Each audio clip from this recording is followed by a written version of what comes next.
여러분 안녕하십니까? 제가 오늘 논평의 제목은 좀 길게 달았습니다. 썸네일에서 보셨겠지만 제목이 이렇습니다. 왜 배신자들은 항상 제일 사나운 사냥개가 되고 배신자 출신의 사냥개들은 또 항상 제일 먼저 토사구팽당하게 되는 것일까? 이렇게 말입니다.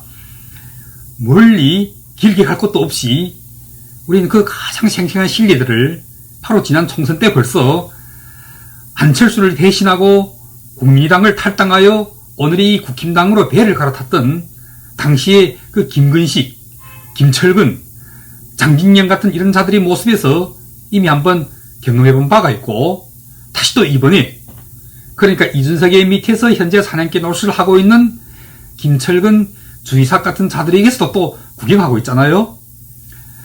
먼저 김근식과 김철근, 장진영 이런 자들이 이제 국힘당으로 배를 갈아탔을 때는 그때 국힘당은 김종인이 한창 비상대책위원장으로 있던 시기였고 이 김종인에 의해서 꽤 쓸모가 있는 인물로 발탁되었던 자가 누구냐면 바로 김근식이었던 거예요.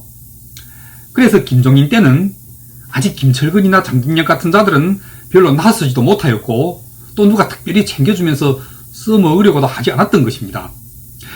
지난 서울시장 재보궐선거 당시에 유일하게 김근식만이 혼자 나서서 가장 앞장에서 안철수를 공격했던 것을 여러분들도 모두 기억하고 있을 것입니다.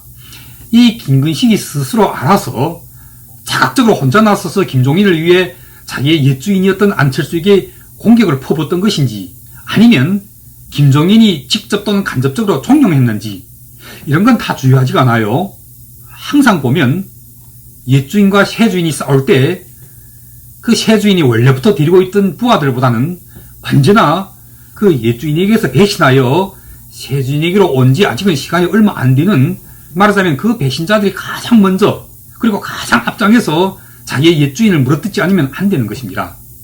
때문에 배신자들은 언제나 옛 주인을 배신하고 새 주인에게로 갔을 때는 그 새 주인의 가장 사나운 사냥개가 되는 것이 아주 보편화되어 있는 상식인 것입니다.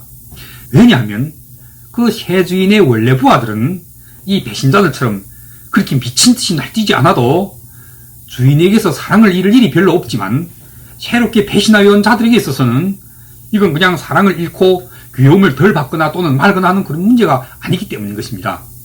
정치 세계에서 한번 배신한 자들은 언제나 또 배신할 수 있다는 이런 관념이 이미 상식적으로 존재하고 있기 때문에 이 배신자들은 자칫하다가는 그러니까 정말 그 누구보다도 더 사나운 사냥개가 되어서 옛 주인을 물어뜯지 않을 경우에는 혹시 세작은 아닐지 또 혹은 이자가 다시 또 배신하고 옛 주인한테로 돌아가려고 하지는 않을지 이런 의심을 받게 될 수가 있는 것입니다. 때문에 이런 의심이 한번 달라붙게 되면 이 배신자는 비록 옛 주인을 배신하고 새 주인에게로 왔어도 그 처음 배신할 때 가지고 왔던 옛 주인에 대한 배신이라는 이 크레딧 하나만 가지고는 그냥 그때 당시 한순간만은 혹시 환영받을 수 있을지 몰라도 얼마 지나지 않으면 바로 찬밥 신세가 되고 말기 때문이 아니겠습니까? 그 새 주인의 경우에도 그래요. 무슨 먹을 떡이 하나 생겼다고 해봅시다. 이를테면 어느 지역에 갑자기 공천자리가 하나 나아졌다고 합시다. 이미 아주 오래전부터 자기를 따라다녔던 옛부하들이 아주 많은데 그 옛부하들한테 다 나눠주려고 해도 모자랄 판인데 어떻게 배신해서 온 지 얼마 안 되는 이를테면 배신자 출신의 새 부하한테 그 먹을 것을 먼저 줄 수가 있겠습니까? 절대로 안 주죠. 그런데 그렇다고 또 대놓고 자기의 옛 부하들한테 먼저 줘버리지도 않아요. 이를테면 지금 당장 눈앞에 큰 적이 쳐들어오고 있어요. 누구라도 나가서 한 목숨을 바쳐서 싸워야 하는데 당연히 싸우다 보면 먼저 나가서 싸우는 놈이 먼저 죽기 마련이 아니겠습니까? 그럼 그 위험한 곳에 누구를 먼저 내보내겠습니까? 또 말할 것도 없죠. 바로 그 배신자 출신의 새 부하들을 제일 먼저 내보내야 하는 것입니다. 그리고는 그 배신자들한테 제일 먼저 떡을 줘야 하는데 줄까요? 역시 안 주죠. 그냥 준 척하는 겁니다. 당신이 빨리 나가서 싸워. 그럼 이 떡은 두어줬다가 당신한테 꼭 주마 하고 사기를 치는 것입니다. 그 김종인 때 자기의 옛 주인이었던 안철수를 그 누구보다도 앞장에서 공격했던 김근식의 경우 그래도 이 김근식은 조금은 지적상수가 높은 사람이라 아주 눈치 있게 스스로 알아서 김종인이 휘두르고 싶었던 칼을 대신 휘둘렀던 경우인 것입니다. 이를테면 김종인이 절대로 김근식을 불러 당신이 나서서 안철수를 이렇게 공격 좀 해달라고 부탁했던 것 같지는 않아요. 틀림없이 김근식이 스스로 알아서 먼저 공격했고 그게 고마웠던 김종인도 거기에 보답하는 방법으로 김근식에게 여러가지 직도 주곤 했었잖아요. 그러니까 이 김근식이라는 사냥개는 스스로 알아서 자청하여 옛주인을 물어뜯었던 그런 경우고, 후자인 김철근이나 주의삭 같은 자들은 좀 더 저질적이라고 해야 할지 아니면 좀 더 야가진 것이라고 해야 할지는 모르겠습니다. 이하면 보세요. 4.7 서울시장 재보궐선거 이후 비록 서울시장은 오세훈이 되었지만 그 정무부 시장 얼마나 탐나는 살이에요. 김근식이 그때 만약 배신자가 아니고 계속 안철수 곁에 있었더라면 아마 모르긴 해도 제가 보기에는 지금쯤 서울시 정무부 시장은 김도겸 대신 김근식이었을지도 모르죠. 그러니까 이 자들, 그때 이미 김근식과 함께 국힘당으로 배를 갈아탔던 김철근이나 장진영이나 그리고 이번에 김철근과 함께 다시 또 옛주인을 물어뜯는 사냥개 노릇을 시작한 주의삭 같은 자들을 보면 이 자들은 아마 솔직히 눈알이 뒤집어졌을 거예요. 속으로는 분명히 이랬을 겁니다. 안철수가 다 망해서 더는 가망이 없을 줄 알았는데 다시 또 이렇게 살아날 줄이야. 괜히 안철수를 떠났어. 계속 안철수 곁에 남아있었을 것을. 그런데 이제는 어떡하겠어요. 이미 배신하고 또 배신한 것도 모자라 벌써 여러 번이나 자기의 옛주인을 헐뜯기까지 했으니 말입니다. 배신자들이 제일 무서운 것은 무엇이냐면 옛주인이 망할 줄 알고 새 주인에게로 옮겨왔는데 그 옛주인이 다시 살아나서 군토중리하게 되고 이번에는 새 주인이 당장 망하게 된 경우입니다. 그리고 그 새 주인으로부터 그 옛주인을 물어뜯어 달라고 강요받게 될 때이죠. 그러니까 이 새 주인은 배신자들한테 이러는 겁니다. 우리는 혹시 망해도 살아날 수 있지만 너는 배신자니까 절대로 살아남지 못한다고 말입니다. 너희 옛주인이 다시 쳐들어오는 날이면 우리는 혹시 살 수 있어도 이미 옛주인을 배신하고 또 헐뜯었던 배신자들은 절대로 살아남지 못할 것이라고 말입니다. 왜서 얘기했습니까? 바로 이 새 주인이란 자 본인이 바로 배신자 출신이기 때문에 그 누구보다도 배신자에 대하여 잘 알고 있기 때문인 것입니다. 여러분들 생각해보세요.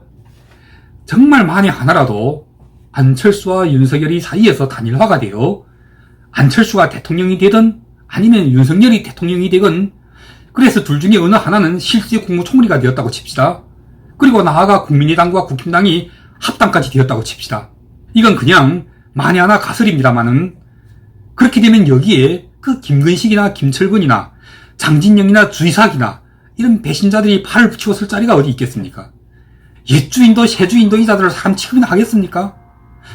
다시 말씀드린다면 안철수와 윤석열이 단일화가 되고 국민의당과 국힘당이 합당 내지 공동정부 또는 연정하게 될 경우 또는 아주 합당까지 가서 공천 지분까지 5대5로 나누게 될 경우 김근식이나 김철근이나 장진영이나 주의삭이나 이런 배신자들을 누가 책임지고 챙겨놔 주겠습니까? 김종인이요? 이미 김종인은 선대위가 해체되면서 제일 먼저 쫓겨났잖아요. 따라서 김종인에게 들어붙었던 김근식이나 김태섭이나 이 배신자 선생들께서는 지금 어디서 뭐하고 계신지 여러분들 혹시 알고 계십니까? 마찬가지로 지금 이준석에게 빌붙어있는 김철근이나 주의삭 얘들 좀 봅시다. 단일화가 되고 합당이 되고 나아가 안철수가 대통령이 될지 아니면 실제 국무총리가 될지 이런 상황이 펼쳐진다고 가설하면 제일 먼저 목이 떨어져 나갈 자가 누구겠습니까? 대한민국 정치의 희대의 요물이나 다를바없는 이준석에게 윤핵관으로 몰려서 잔뜩 숨죽이고 있었던 그 주호영이니 장재원이니 정진석이니 나경원이니 하는 자들 모조리 벌떼같이 일어나서 그 누구보다도 먼저 이준석부터 때려서 아주 작사를 내버릴 것이 아니겠습니까? 때문에 만약 단일화가 된다면, 그래서 만약 단일화에 이어서 합당 수순까지 가게 될 경우 이 상상도 하기 무서운 결과를 지금 국힘당 내에서는 누가 가장 무서워하고 있겠습니까? 하나잖아요. 그저 단일화 소리만 나오면 아주 입에 거품까지 물고 달려든 자가 다름 아닌 이준석 이 친구가 아니고 누굽니까? 그리고 두 번째로 이 단일화가 무서운 자들은 다름 아닌 바로 김근식, 김철근, 장진영, 주의삭 같은 배신자들인 것입니다. 어떤 사람들은 예를 들면 홍준표가 그랬던가요? 이준석이 단일화 소리만 나오면 눈에 쌍심지를 켜고 달려드는 그 자체도 바로 단일화를 위하여 준비하고 있는 것이라고 말입니다. 그런데 천만의 말씀이에요. 다른 사람이라면 혹시 단일화를 위한 반대가 아닌 반대의 목소리를 내는 것으로 이해할 수도 있으나 이준석은 절대로 아닙니다. 그리고 이 이준석과 함께 지금 한창 자기의 옛주인을 물어뜯고 있는 김철근이나 주이삭 같은 얘들은 절대로 아닙니다. 왜냐하면 생각해보세요. 단일화가 된다면 그 뒤에 곧 이어지게 되는 것은 합당과 함께 공동정부라는 이 거대한 지각변동이 일어나게 될 터인데 이 과정에서 제일 먼저 목이 날아나 버릴 자가 다름 아닌 이준석일 텐데 그렇게 되면 이 이준석에게 들러부터 지난 몇 달 동안을 기생해왔던 김철근이나 주이삭 같은 이런 바보 멍청이들한테 무슨 바발부스렉이 단 하나라도 차려질 수가 있겠습니까? 때문에 여러분들이 알아두셔야 하는 것은 진정한 단일화 파괴 세력은 다름 아닌 바로 이 국힘당 내부에 있다는 사실입니다. 그리고 그 세력의 중심과 정점에는 다름 아닌 바로 이 국힘당의 현 당대표인 이준석과 이 이준석에게 들러붙어서 가까스로 연명하고 있는 김철근 주이삭 같은 배신자들이 있다는 사실입니다. 논평을 마무리하겠습니다. 국민의당 안철수 후보님께서 절대로 이렇게 더러운 국힘당의 대선 후보 윤석열과 단일화해서는 안 되는 여러 가지 이유가 있습니다만은 그 가운데 가장 중요한 이유 하나가 바로 다름 아닌 이준석인 것입니다.